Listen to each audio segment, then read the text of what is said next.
Basic గా nepotism అనేది ఎప్పటి నుంచో ఉంది. యాహ్! ఇప్పుడు ఏమన్నా ఇంకా ఇంకా పెరిగినట్టు అని బేసిక్‌గా నాకైతే అనిపిస్తది ఎప్పుడైనా. ఒకప్పుడు అందరూ సెల్ఫ్ మేడ్ హీరోస్. యాహ్! ఇప్పుడు అది నెపోటిజం క్యారీ అయిపోతుంది. అవును. సో, ఆ నెపోటిజం పైన మీ అభిప్రాయం ఏంటి? ఖచ్చితంగా కూడా ఒకటే ఆపర్చునిటీస్ రావటం అనేది ఆల్రెడీ ఇండస్ట్రీలో ఉన్నారు కాబట్టి ఆహ్, తర్వాతి తరాలు వచ్చేటప్పటికి రావటం అనేది ఒక ఖచ్చితంగా ఒక పర్టిక్యులర్ ప్లాట్‌ఫార్మ్. సో, కరెక్టే. కానీ ఈ రోజు నేను ప్రాక్టికల్ గ్రౌండ్ లెవెల్‌లోకెళ్ళేసి నాకు ఆల్మోస్ట్ పెద్ద పెద్ద డైరెక్టర్స్ వీళ్ళందరితో కూడా నాకు పరిచయాలున్నాయి. నిజం చెప్పాలి అంటే గనక మీరనుకుంటున్నట్లుగా అంత 100% లేదండి.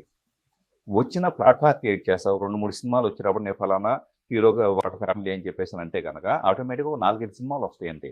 ఆ తర్వాత కెరీర్ ఉండదు సీరియస్‌లీ మనం చెప్పాలంటే. ఎవరైతే గనక స్టిల్ మనం చూస్తే ఎవరైతే గనక 100% వాళ్ళ ఎక్స్‌ప్రెషన్ ఇంప్రూవ్ చేసుకుంటారో, యాక్టింగ్ స్టైల్ ఇంప్రూవ్ చేసుకుంటారో, అట్ ద సేమ్ టైమ్ వచ్చేటప్పటికి మీరు చూడండి స్టార్టింగ్‌లో ఎక్స్‌ప్రెషన్స్ లేని వాళ్ళు కూడా వితిన్ 1 ఇయర్ ఎక్స్‌ప్రెషన్స్ ఇంప్రూవ్ చేసుకొని గొప్ప గొప్ప పాత్రలు పోషించిన వాళ్ళు ఎంతోమంది ఉన్నారు. ఎవరు ఎలాంటి పరంగా లేని వాళ్ళు. సో, డెఫినిట్‌గా చెప్పాలంటే టాలెంట్ ఉన్న వారికి ఎప్పుడు కూడా అవకాశం ఉంది. ఇంకా చెప్పాలంటే ఈరోజు ఓటీటీ వచ్చిన తర్వాత, వెబ్ సీరీస్‌లు వచ్చిన తర్వాత, ద సేమ్ టైమ్ యూట్యూబ్ వచ్చిన తర్వాత ఎన్ని అవకాశాలు కనపడుతున్నాయి. సో, ఖచ్చితంగా కూడా ఒక పక్క ఫ్యామిలీ సపోర్ట్ ఉన్నా ఎదగలేకపోయిన వాళ్ళున్నారు.